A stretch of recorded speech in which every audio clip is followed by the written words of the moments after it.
Papa Garut, mama Manado.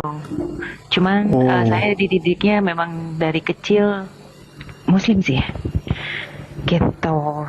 Dan saksiannya gimana ya?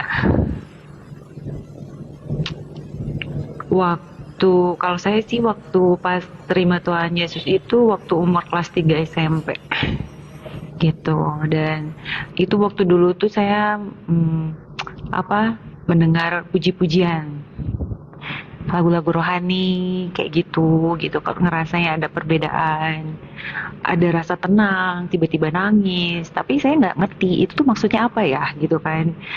Karena waktu itu kan om saya memang pendeta, jadi saya sering main kalau misalkan liburan sekolah itu main ke tempat om saya gitu kan. Terus om saya kan selalu mengadakan kebaktian ya di rumahnya gitu. Terus saya suka bingung itu apaan sih yang kayak nyanyi gitu kan. Saya cuman duduk gitu kan di belakang gitu ceritanya tuh ya. Saya duduk di belakang cuma pengen lihat aja gitu, pengen tahu kayak gimana gitu. Tapi kok tiba-tiba kok pas lagi ada pujian gitu gitu saya tuh nangis gitu kan, nggak tahu lah pokoknya tiba-tiba nangis. Terus ada doa, ceritanya waktu itu tuh ada doa, kalau misalkan yang mau didoain suruh ke depan kan gitu kan. Oh saya tuh ngelihat saya gitu paling belakang. Nah pas tiba-tiba saya apa ya berjalan aja ke depan gitu kan. Nah terus om saya tumpang tangan kayak gitu, terus rasanya tuh kayak aduh gimana ya rasa beda banget gitu kan. Saya dulu kan sholat gitu kan setiap hari itu udah 5 waktu gitu kan, sekolah agama di kelas, saya sempet pernah pesantren juga di pondok kayak gitu ya, tapi overall tuh nggak dapet apa-apa gitu, kayak kayak semacam rutinitas biasa gitu kan. Terus sekolah agama, saya dulu tinggal di Tasikmalaya kan. Dan rasanya tuh setiap hari tuh kayak ya udah subuh ini gitu kan, ngaji dan semuanya lah saya udah lakuin tapi nothing gitu, kayak kayak hampa aja gitu rasanya. Cuman pas lagi coba-coba main ke rumah om, pas ada lagu-lagu rohani kayak tenang banget sampai saya nangis. Saya mikirnya apa gitu, terus tiba-tiba om saya tuh waktu itu kan apa apa tumpang tangan gitu kan di kepala. Nah besoknya lagi waktu pas minggunya lagi saya gitu lagi ngikutin sampai pas pulang ke Tasikmalaya saya diem-diem ke gereja pagi-pagi. Dan itu lingkungannya kan lingkungan Islam semua tuh di tetangga saya semua. Satu ketika ceritanya pas papa saya tahu saya berdoa, bukannya sholat tapi saya berdoa dalam kamar manggil nama Tuhan Yesus sambil nangis, papa saya di situ marah sih. Tapi ya puji Tuhan luar biasa gitu kan. Sampai papa saya itu kan orangnya kan apa benar-benar yang kuat banget dalam agamanya gitu kan. Benar-benar yang setiap malam tuh pasti tahajud, sampai papa saya tuh ngerasa ditusuk dari belakang punya anak yang emang tiba-tiba kok masuk ke Kristen kayak gitu. Dan sampai saya pernah mau apa nggak mau dianggap anak gitu kan. Kalau ketika saya apa menikah, papa saya nggak mau untuk hadir gitu kan, nggak mau ngewaliin. Tapi saya tetap dari situ ngerasanya tuh saya udah nggak bisa sholat lagi gitu kan, udah nggak ngerasa. Tiap kali mau coba sholat saya cuma bisa ya udah saya doa gitu buat Tuhan Yesus gitu kan. Banyak banget sih luar biasa gitu apa yang Tuhan sudah eh, gimana ya sama hidup saya gitu kan. Ibaratnya sampai saya saat ini detik ini sampai ada itu semua karena Tuhan. Ya kalau bukan karena Tuhan mungkin saya udah gimana ya, udah ibaratnya saya tuh bandel gitu kan masa lalunya tuh ya. Tapi Tuhan ubahkan gitu kan, Tuhan pulihkan gitu. Nggak ada yang nggak bisa gitu buat Tuhan yang saya pernah rasain gitu kan. Banyak sih pergumulannya gitu kan, ikut Tuhan ternyata nggak segampang itu, enak gitu. Tapi setiap kali saya punya masalah ya pasti ngerasanya tuh damai gitu. Dan papa saya dari situ tetap nggak mau nerima. Tapi puji Tuhan, singkat cerita, papa saya yang begitu banget banget kuat dalam agamanya ya gitu. Apalagi dia kan orang Garut asli gitu kan. Dia 3 tahun sebelum meninggal, puji Tuhan, papa saya udah ikut Tuhan gitu kan. Papa saya bahkan dia pelayanan di gereja walaupun keluarga dari papa semuanya, bahkan pas papa saya meninggal pun mereka nggak mau datang, nggak mau lihat karena papa saya kan udah pindah agama gitu kan. Puji Tuhan itu sih ya gitu, cuman indah aja gitu, nggak mau sampai semua keluarga saya juga bilang udah pindah lagi disuruh ini, saya nggak mau. Rasanya tuh udah nggak bisa gitu kan, maksudnya punya hubungan pribadi sama Tuhan Yesus tuh indah banget gitu, nggak bisa disamain dengan hal apapun dalam dunia ini yang saya pernah rasain gitu. Itu sih, itu aja deh, soalnya banyak banget tapi ya seperti itu aja gitu. Wah, semuanya cerita sendiri. Iya. Aku sama ya. Tapi aku lain loh. Iya. Aku agak lain ya. Sebenarnya aku ini siapa ya? Aku temenin lain Bang Bilal. Ya, aku lain. Bang Bilal mulai. Bang Bilal mulai. Aduh. Diam-diam lah satu. Aku ini memang anak yang parah. Saya sebenarnya sih dari kecil sudah ke gereja ya. Kecil ke gereja. Cuma ya di pertengahan dunia ini enak sekali. Dunia ini enak. Akhirnya jadilah aku seorang bukan ateis ya, tapi ini yang percaya Tuhan tapi nggak percaya agama, itu apa namanya? Bodoh amat lah, itulah yang penting gue percaya ada Tuhan saja. Tapi gini loh lucunya ya, saya bener-bener deket sama Tuhan, bener-bener yang punya hubungan bener-bener pribadi sama Tuhan itu 5 tahun yang lalu. Belakangan. 5 tahun yang lalu saya bener-bener yang di titik terendah, bener-bener yes I need Jesus gitu kan.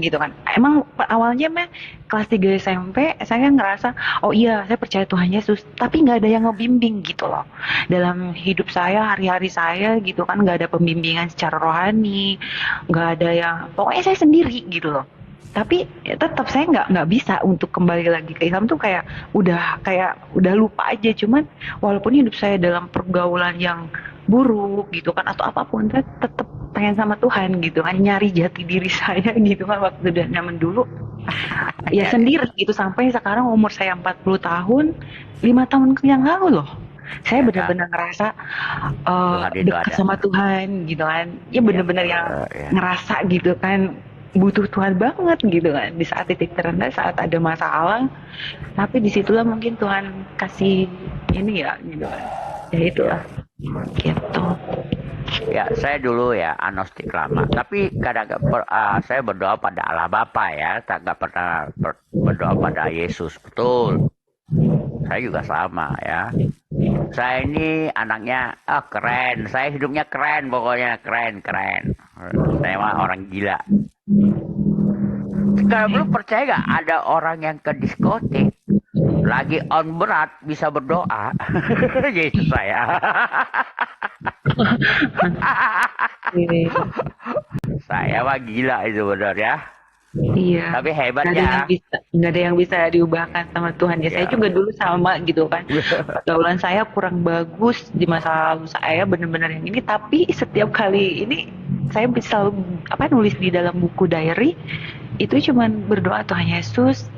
Jadi saya tulisnya di buku diary, saya nggak bisa mau ngomong sama siapa, mau ini sama siapa gitu kan. Jadi saya cuma bisa nulis di buku diary doang gitu kan, kayak seolah buat niniin inilah gitu kan, kayak gitu juga sama sih.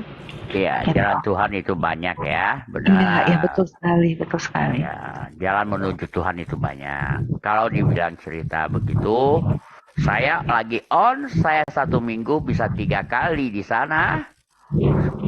Perginya jam 8, pulangnya jam 4 pagi. So jangan pulang malam ya, pulang pagi.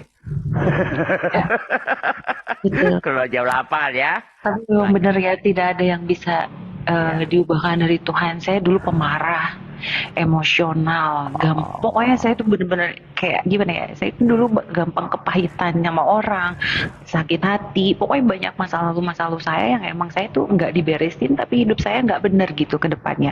Dan ketika saya menikah gitu kan, bener ya. orang yang mempunyai luka hati yang nggak diberesin di masa lalu cenderung dia nyakitin orang yang dekat sama kita gitu kan. Malah saya terus nyakitin suami saya gitu kan, terus nyakitin ya itu gitu. Segala sesuatu kalau nggak ada yang diberesin, yang saya tahu, yang saya rasa, semuanya juga pasti nggak akan pernah beres ke depannya ya. Sampai di titik terendah saya, ini saya cerita ya, saya ditinggalin sama suami saya karena mungkin nggak tahan ya, apa ya, mungkin saya terlalu dominan, saya terlalu seenaknya. Laki-laki juga butuh dihormati gitu kan. Di situ saya benar-benar keras banget dominan sama suami saya karena di situ saya nggak ada nggak ada bimbingan gimana sih hidup tuh harus ini sama suami tuh, karena kalau di Islam kan saya cuma sampai SMP. Dari SMP itu saya percaya Tuhan Yesus tapi nggak ada yang ngebimbing sampai saya benar-benar dewasa gitu, sampai saya benar-benar yang menikah pun gitu kan, tapi saya ke gereja gitu, saya percaya Tuhan Yesus tapi hidup saya nggak sesuai gitu, nggak tahu, saya juga nggak pernah baca Alkitab gitu. Tapi ketika saya benar-benar 6 tahun yang lalu deh ya ditinggalin sama suami saya, di situ saya mikir kok ada sesuatu gitu kan, bener-bener ya Tuhan gitu kan, tiap hari begini ya udah gitu kan, bener-bener Tuhan bukakan hidup saya gitu sampai titik ini.